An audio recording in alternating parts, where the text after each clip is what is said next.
قل هذه سبيلي أدعو إلى الله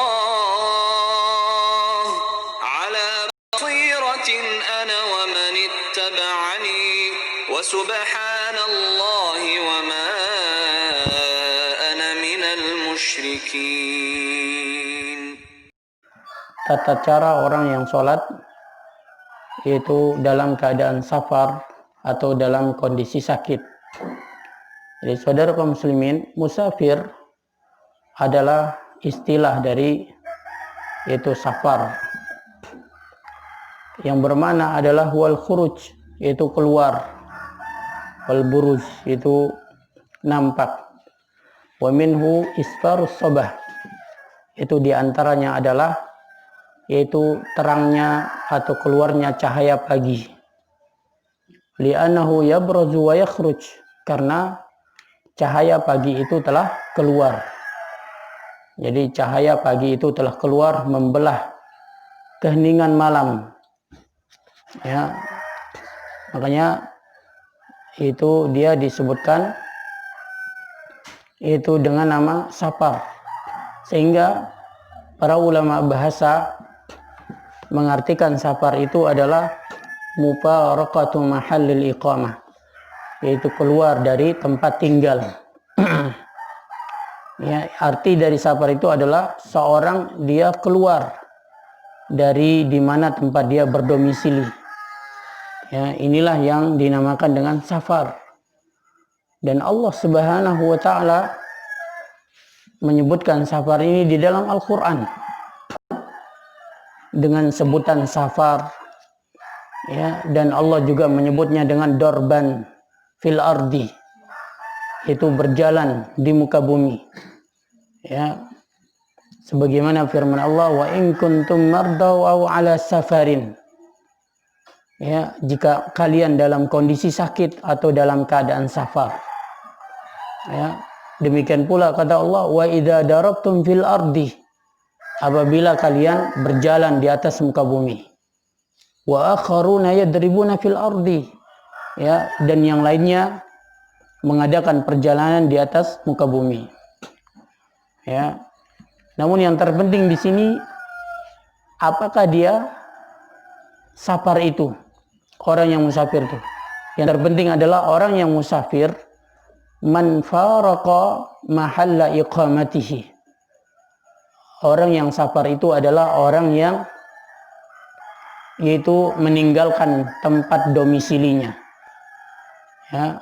Adapun kalau dia baru hanya sekedar berniat untuk safar, ya, tetapi dia belum keluar dari tempat domisilinya, maka dia belum dikatakan sebagai orang yang musafir. La yakunu illa idza daraba wa kharaja.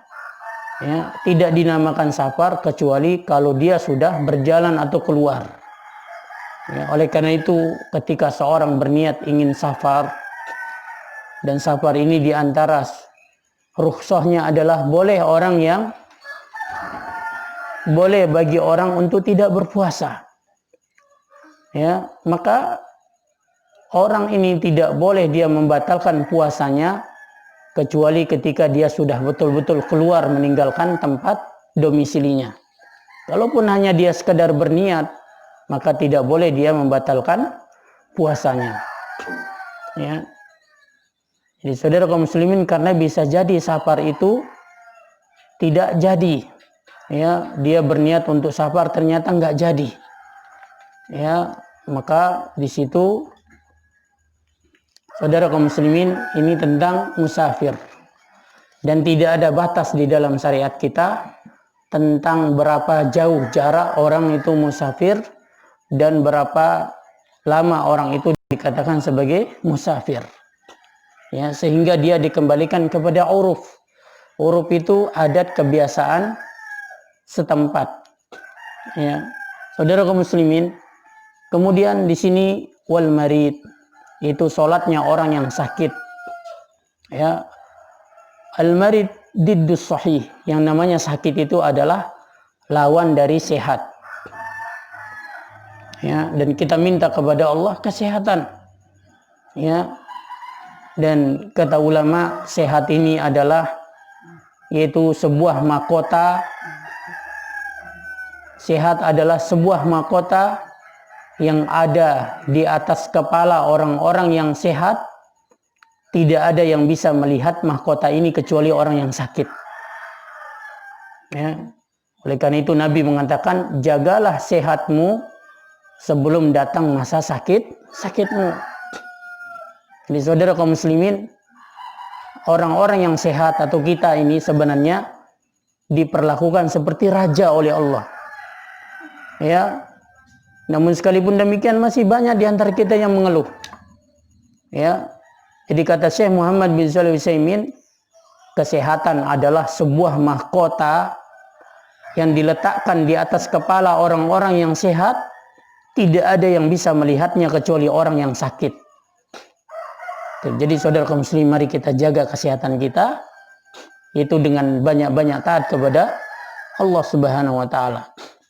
Wal muradu huna maridul badan. Yang dimaksud dengan sakit di sini adalah sakitnya badan.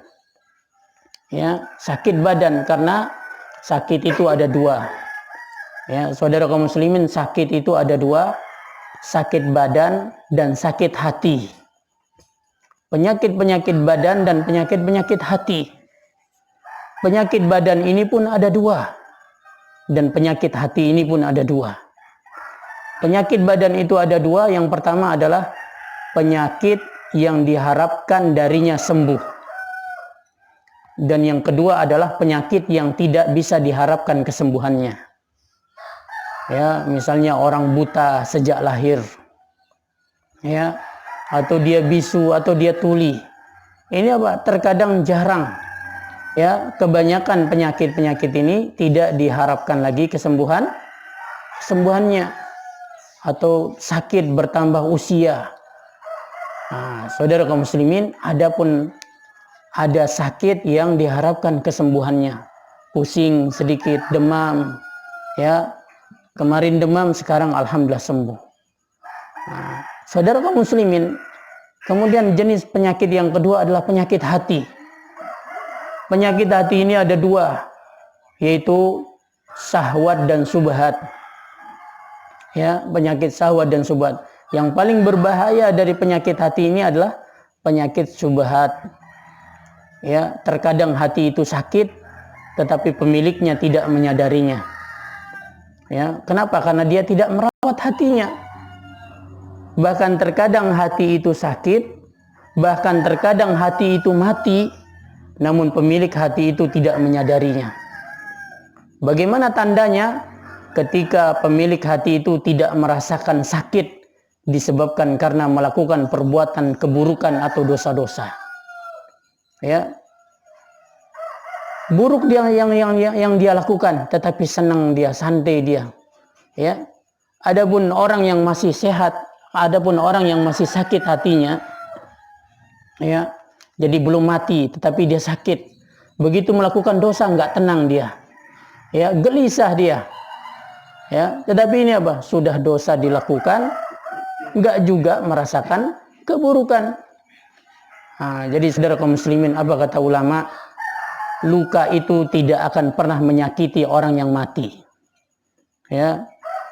Jadi lihat, kalau kambing sudah disembelih, biar dikuliti, dipotong kecil-kecil, ya, tubuhnya, dagingnya, enggak pernah dia merasakan sakit. Kenapa? Karena dia sudah mati. Nah, jadi saudara kaum muslimin, oleh karena itu inilah dia penyakit yang paling berbahaya. Namun yang dimaksud di sini adalah yaitu apa? Penyakit badan. Nah, bagaimana cara sholat orang yang sakit badannya? Maka pada bab ini dijelaskan. Maka kita baca satu hadisnya. An Aisyah radhiyallahu anha qalat. Dari sahabat Aisyah, semoga Allah SWT meridainya. Dia berkata, awwalu ma furidat salatu raqatain. Itu awal-awal diwajibkannya sholat itu hanya 2 rakaat. Ya, jadi saudara kaum muslimin, awal-awal diwajibkannya sholat itu ada 2 rakaat. Fa ukirrat salatus safar, maka ditetapkanlah 2 rakaat ini ketika dalam kondisi safar. Makanya dalam orang perjalanan, ketika orang safar itu sholatnya 2 rakaat. Dan Nabi SAW tidak pernah sholat lebih dari 2 rakaat. Artinya apa? Sholat yang 4 rakaat itu Nabi hanya kerjakan sebanyak 2 rakaat. Nah, bagi kita yang mengikuti Nabi kita mengadakan perjalanan ya dari Bayan ke Taben misalkan, maka kita sholat 2 rakaat, yaitu sholat yang 4 rakaat, tadinya 4 rakaat, kita sholat 2 rakaat. Kenapa? Karena inilah yang dilakukan oleh Nabi kita Muhammad SAW. Jadi sekali lagi kata Aisyah, awal diwajibkannya sholat itu hanya 2 rakaat. Maka ditetapkanlah 2 rakaat ini ketika safar, wa utimmat sholatul hadar, dan itu sempurnakan 4 rakaat itu hanya ketika dalam kondisi hadir. Hadir itu apa? Tidak dalam keadaan perjalanan. Muttafaqun alaih. Hadis ini diriwayatkan oleh Imam Bukhari dan juga Imam Muslim. Nah, jadi saudara kaum muslimin, apakah boleh sholat 2 rakaat saja bagi orang yang safar? Ada lagi, yaitu boleh dia menjamak. Apa itu jamak? 2 sholat dikerjakan hanya dalam 1 waktu. Ya, itu apa? Sholat zuhur dan sholat asar itu dikerjakan di 1 waktu. Entah itu kalau jamak takdim, maka sholat asar ditarik, dikerjakan di waktu zuhur. Kalau itu jamak takhir, maka sholat zuhur diundurkan, nanti dikerjakan di waktu asar. Ya, inilah dia namanya jamak qasar di dalam sholat. Dan ini terjadi atau dibolehkan ketika dalam keadaan bermusafir. Inilah dia pembahasan kita pada pagi hari ini. Mudah-mudahan ini bermanfaat. Mudah-mudahan Allah karuniakan kepada kita kesehatan, afiat, keselamatan, ampunan, rahmat dan kasih sayang Allah Subhanahu wa taala di dunia dan juga di akhirat. Amin amin ya rabbal alamin. Wassallallahu ala nabiyina Muhammad wa akhiru da'wana alhamdulillah rabbil alamin. Wassalamualaikum warahmatullahi wabarakatuh. واستعينوا بالصبر والصلاة وإنها لكبيرة إلا على الخاشعين